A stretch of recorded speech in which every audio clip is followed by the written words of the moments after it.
मकान मालिक और किराएदार के बीच हुए झगड़े को लेकर कई लोग थाने पहुंचे, जिसमें सनहा भी दर्ज कराया गया। मकान मालकिन का कहना है कि किराएदार को खाली कराने के बाद फ़ोन पे गंदी गंदी गालियां देती थी और जब हम गए तो मारपीट भी हुआ। इसको लेकर लोग थाने पहुंचे हैं और सनहा भी दर्ज कर। मैं नामकुम की रहने वाली हूँ। मेरा नाम मीनू सिंह है।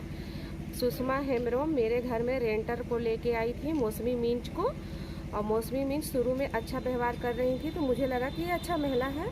उसके बाद में ये मेरे घर में मतलब कुछ दिन अच्छा से रही हम, और इनके घर में खाने के लिए भी कुछ नहीं था।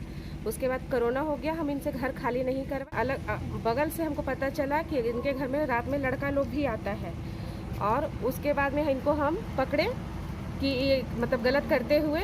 उसके बाद में इनको हम बोले दीदी आप घर यहाँ से खाली कर दीजिए मौसमी मींच को। और उसके बाद मेरे पास में इनका रिकॉर्ड भी है कि करेक्टरलेस लेडीज़ है, मगर हम इनको जब डांटे थे तो हमसे माफ़ी भी मांगी थी और बोली कि किसी को मत बोलिएगा। हमको लगा एक महिला के ऊपर आरोप लगाना गलत बात है, मगर हम जान रहे थे, मगर फिर भी हम उनको बोले कि इनका मतलब करियर ख़राब हो जाएगा। इसके लिए उनको हम अपना घर खाली करवा दिए। खाली करवाने के बाद में वो हमको गंदा गंदा हरदम गाली देती थी, जो कि मेरे पास अभी भी रिकॉर्ड भी है गाली का। और उसके बाद में जब हम इनको बोलने मेरे से हमको फिर धमकी देने लगी कि तुम हमको 1 लाख रुपया दो, नहीं तो हम तुम्हारी सास को ब्लैकमेल करेंगे। और वो मेरी सास को कॉल करके बोली भी है, ये चीज़ का भी मेरे पास रिपोर्ट है कि तुम्हारी बहू होटल में धंधा करने जाती है। यही बात को लेके सुषमा दीदी उनको रेंट में रखवाई थी। इसी चलते हम लोग सुषमा दीदी को लेके मौसमी मींच के घर पूछने के लिए गए।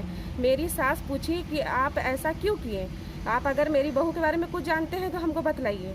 तो मौसमी मींच बोली कि अपनी बहू से पूछिए। हम बोले दीदी अगर आप जानते हैं तो आप बतलाइए। इसी पे हम लोग मेरे देह पे कुत्ता को भी खोल दिए। कुत्ता को हम लोग हटाए, सब महिला मिलके, हम लोग 3-4 महिला थे।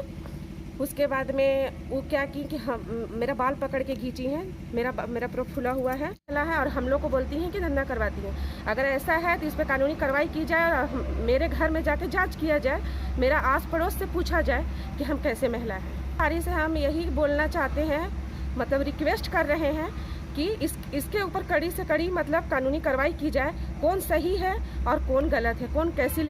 हम मनीष सिंह के घर में एक रेंटर रखवाए थे, जो मेरी दोस्त थी, बहुत कोऑपरेट किए उसको रेंट में रखवाए। बहुत गिड़गिड़ाई कि सुषमा दी मेरे लिए रेंट घर खोज दीजिए। हम खोज दिए रेंट घर। उसके बाद वो मेरे से मतलब रखना छोड़ दी, मेरा घर भी आना छोड़ दी। अचानक इन लोग के बीच लड़ाई हुआ। मालकिन उसको गलत तरीके से घर में बिहेव करते देखी, कुछ लोगों को लाते देखी, तो हमको पूछी कि दीदी ये गलत काम करिए, हम घर खाली करवा देंगे। हम बोले कि हम तुमको एग्रीमेंट करके नहीं दिए हैं कि तुम उसको ज़िंदगी भर रखो, खाली करवा दो, तेरा मन है तो ये खाली करवा दी। खाली करवाने के बाद भी ये दोनों के बीच तुम में होने लगा। ये हमको नहीं पता था बीच में क्या हो रहा है, लेकिन चूंकि हम इनकी बड़ी गोतनी भी हैं और हम ही रेंटर रखवाए थे, तो हमको परसों शाम में बृहस्पतिवार को फ़ोन करके बोली कि दीदी हमको मौसमी गाली गुप्ता कर रही है, आप आइए थोड़ा सा। उसके बाद हम लोग इसका घर बैठे, मीनू सिंह का घर में, मनीष सिंह का घर में बैठे, बातचीत किए। तो हमको बोली आप हम लोग को कंप्रोमाइज़ कराइए या फिर इस बात को शॉर्ट आउट कराइए उससे मिल के। तो चूंकि हम 11 साल से प्रतिनिधि हैं, बरगावा पंचायत के वार्ड सदस्य हैं, फिलहाल रांची जिला कांग्रेस की महिला अध्यक्ष भी हैं, तो हम हमेशा हर पंचायती में जाते हैं। हमारे पंचायत में सारे प्रतिनिधि मिलकर हम लोग सभी पंचायतों का बैठक निष्कर्ष निकालते हैं। तो एक प्रतिनिधि होने के नाते मेरा फर्ज भी था। दूसरी बात है कि हम रेंट में रखवाए थे, तो हम चले गए उसका घर। चूंकि मेरा नंबर ब्लॉक करके रखी थी, मीनू सिंह का भी नंबर ब्लॉक करके रखी थी, नहीं तो हम लोग फ़ोन में ही बात कर लेते। मजबूरन जाना पड़ा उसके घर। जाते के साथ मिसबिहेव होने लगा।